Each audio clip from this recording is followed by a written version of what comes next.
big breaking story that's coming in this evening. Sri Lanka has now imposed a nationwide curfew, deployed the army across Colombo. This after pro-government groups attacked protesters outside embattled Sri Lankan President Gotabaya Rajapaksa's office.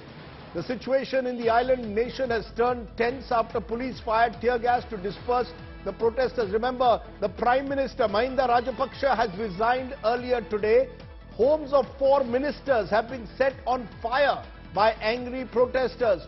One ruling party MP has been killed in clashes with anti-government protesters. So far, 54 people have been injured in the clashes. Remember, Sri Lanka is a country that's been on the boil amidst the collapsing economy and the street protests. Prime Minister resigning earlier today. So these are the visuals that are coming in there from Sri Lanka. At the moment, army deployed in Colombo amidst the unrest in the Sri Lankan capital. Homes of 4 MPs, members of parliament, have been torched. A nationwide curfew now has been imposed in Sri Lanka.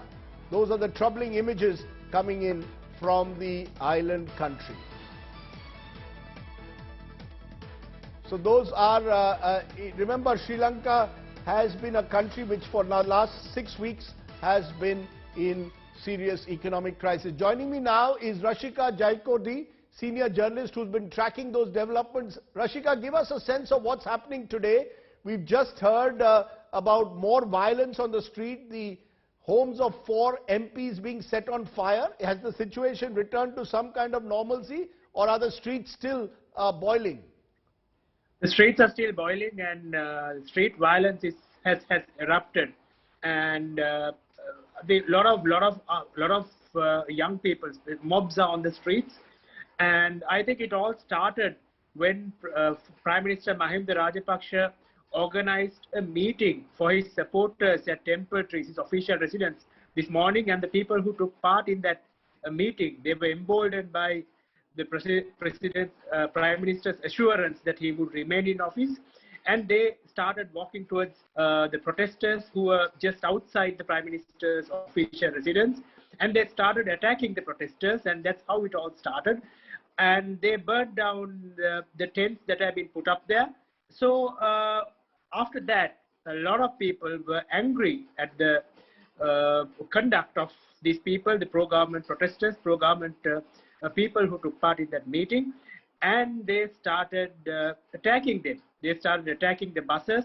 They started, they went after these people and stripped them naked, and violence was unleashed on them. Right. So it was incited. It was clearly incited by the Prime Minister. And is this just in Colombo, or has the violence spread right across the country? No, violence has spread across the country. In many districts across the island. Especially the houses of MPs have come under attack, and their business establishments owned by MPs, owned by politicians, ruling party politicians, have come under attack. And also the houses of the people who organized the meeting this morning, they have also come under attack.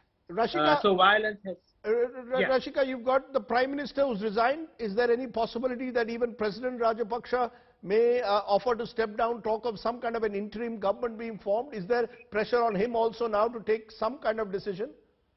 The president's resignation is also inevitable. I don't know whether he can hold on to his position for too long, because violence has erupted, and the Prime Minister has already resigned. With the Prime Minister's resignation, the cabinet stands dissolved, so there's no proper government in the country right now. The president is now forced to look at alternatives. I think the president's resignation is imminent. He has to resign, otherwise the violence will exacerbate, and more people will come to the streets. So the president has to resign. Right. And I'm seeing these dramatic pictures coming in from Colombo, shocking visuals coming in of what's happening at the moment, the clashes that are taking place between the protesters. I appreciate you joining us in these troubled times and giving us an update from our neighboring nation, which is clearly on the boil at the moment. Thanks very much for that update.